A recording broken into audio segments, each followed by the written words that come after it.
Assalamualaikum warahmatullahi wabarakatuh. Perkenalkan, nama saya Desi Rahmadani, Stambuk A40100032. Di sini saya akan menjelaskan integrasi TIK dalam pembelajaran SD, di mana integrasi TIK dalam pembelajaran SD sangat diperlukan karena pendidikan akan sangat tertinggal jika tidak menggabungkan TIK ke dalam pembelajaran. Terdapat beberapa tahap dalam pembelajaran TIK, yaitu pertama adalah tahap emerging, yang kedua tahap applying, yang ketiga tahap integrating, dan keempat adalah tahap informasi. Jadi, dapat dikatakan bahwa integrasi TIK dalam lingkup sekolah dasar adalah kegiatan penggabungan kecanggihan TIK ke dalam pembelajaran maupun sistem administrasi pada lingkup sekolah dasar yang dilakukan oleh semua pihak yang terutama adalah guru sendiri. Sekian dari saya. Baiklah, di sini saya akan menjelaskan tentang penerapan pembelajaran TIK di sekolah dasar pada kelas rendah dan kelas tinggi. Nah, di mana penerapan pembelajaran TIK di sekolah dasar pada kelas rendah dengan kelas tinggi sangat berbeda. Yang dimana kelas rendah akan diajarkan tentang bagian-bagian yang terdapat dalam pembelajaran TIK. Nah, sedangkan untuk kelas tinggi sendiri, anak-anak SD pasti sudah lebih memahami fungsi-fungsi dari kegunaan TIK.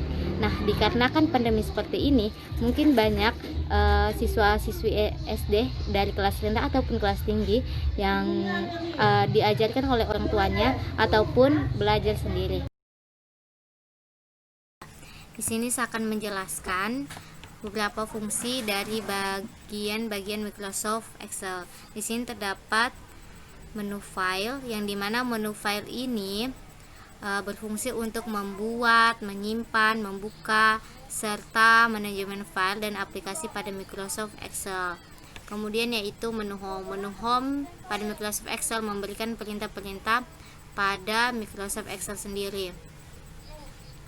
Dimana di sini terdapat clipboard, yang dimana ini digunakan untuk melakukan cut, copy, paste pada Microsoft Excel. Kemudian ada font. Font ini berfungsi untuk manajemen font pada Microsoft Excel. Kemudian alignment. Alignment ini adalah perintah pada Microsoft Excel yang berfungsi untuk mengatur rataan tampilan data serta penggabungan sel Microsoft Excel. Kemudian number ini adalah perintah yang berfungsi untuk mengubah format tampilan angka pada Microsoft Excel. Kemudian stylist sendiri berfungsi untuk memberikan kustomisasi tampilan sel pada Microsoft Excel. Fitur ini membuat tabel yang akan dicetak akan menjadi lebih menarik. Kemudian menu insert. Menu insert terdapat tables. Tables ini adalah perintah yang berfungsi untuk membuat tabel dan pivot. Kemudian illustration. Illustration ini berfungsi untuk menambahkan gambar dan shape. Kemudian added ins, yang dimana itu akan menambahkan fitur tambahan dari Microsoft Excel. Di sini tidak ada, dan di sini ada cards. Cards ini berfungsi untuk membuat grafik pada Microsoft Excel. Kemudian ada namanya sparkliness, yang dimana ini perintah untuk membuat mini charts. Kemudian filters yang digunakan untuk menyaring data. Links, perintah digunakan untuk menambah hyperlink pada sel.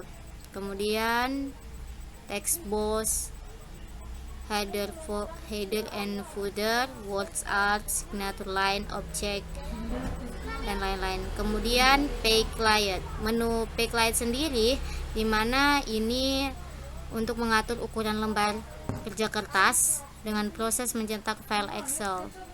Di sini terdapat times. Times ini perintah yang dapat memberikan efek visual pada lembar kerja Microsoft Excel. Kemudian page setup. Page setup ini adalah perintah yang digunakan untuk melakukan pengaturan kertas pada lembar kerja Microsoft Excel.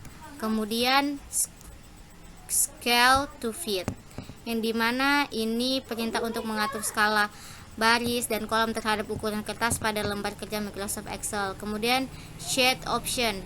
Sheet option sendiri, sheet option adalah perintah untuk menampilkan garis pembatas sel.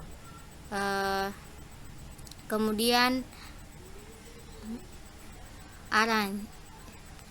Kemudian arrange, yang dimana berfungsi untuk mengatur objek umumnya berupa shape pada lembar kerja Microsoft Excel. Kemudian formulas ini terdapat yang namanya function library. Function library ini dia itu berfungsi untuk menampilkan semua formula yang dapat digunakan pada Microsoft Excel.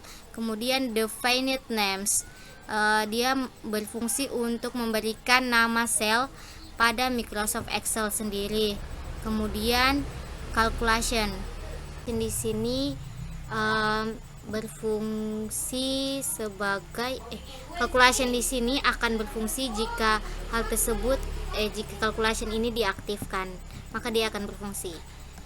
Kemudian data di sini terdapat menu data ini yaitu berfungsi di mana ini terdapat get external data, yang dimana berfungsi untuk melakukan import data di luar ruang lingkup Excel. Kemudian connection sendiri adalah perintah berfungsi untuk menghubungkan tabel-tabel dalam lembar kerja Microsoft Excel. Kemudian sort and filter, yang dimana juga terdapat pada menu home Microsoft Excel. Sekian dari saya, itulah beberapa fungsi dari Microsoft, beberapa bagian dari fungsi Microsoft Excel.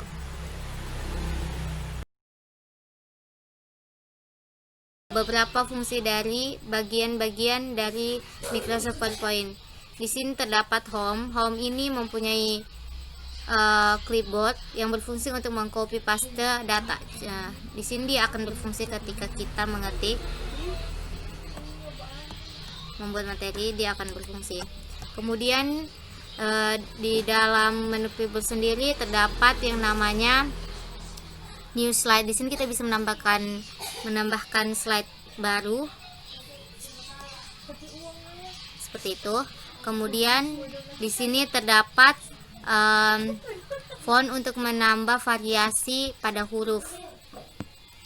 Kemudian di sini terdapat paragraf, yang dimana untuk mengatur jarak baris. Kemudian di sini ada drawing ini untuk membuat gambar editing atau mengedit file atau paragraf, maaf. Kemudian di sini terdapat insert sendiri berfungsi di sini terdapat tabel. Di sini kita bisa membuat tabel. Di sini terdapat image. Di sini kita bisa menambahkan pictures pada slide, pada materi slide. Di sini kita dapat illustration ini untuk membuat gambar atau grafik. Terus di sini ada terdapat text box, headers and footer, words art, calculation object. Kemudian di sini desain sendiri, dimana untuk mengganti tema slide, varian untuk membuat variasi, customize untuk atau mengatur ukuran slide, designer. Kemudian transition terdiri dari preview, terus yang dimana ini untuk melihat tampilan slide yang sudah divariasi. Oke. Terus di sini terdapat transition to this slide, yang dimana untuk membuat animasi pada slide. Ketika kita ingin membuat slide, kita bisa membuat animasinya di sini di transition. Kemudian animation. Menu animation ini mempunyai preview, yang dimana preview ini untuk melihat tampilan efek animasi pada huruf, gambar dan lain-lain. Kemudian terdapat yang di sini animation. Kemudian advanced animation, dimana untuk memberikan efek animasi, timing untuk memberikan waktu, tampilan animasi. Ketika kita ingin membuat animasi, untuk mengatur waktunya kita menggunakan di sini Advanced Animation. Kemudian slideshow. Di sini slideshow sendiri terdapat start slideshow. Di sini kita dapat melakukan awal dari slideshow itu from beginning. From beginning ini dimana kita akan menampilkan slide yang kita edit tadi. Oke, sekian dari saya. Itulah beberapa bagian fungsi dari Microsoft PowerPoint.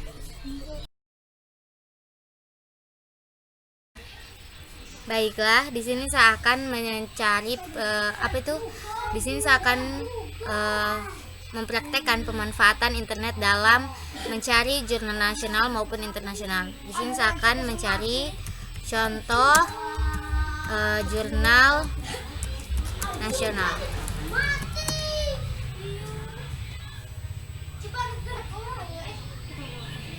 Oke, di sini terdapat beberapa contoh-contoh jurnal nasional, kumpulan jurnal nasional terbaru. Inilah gunanya internet. Kemudian saya akan mencari jurnal internasional.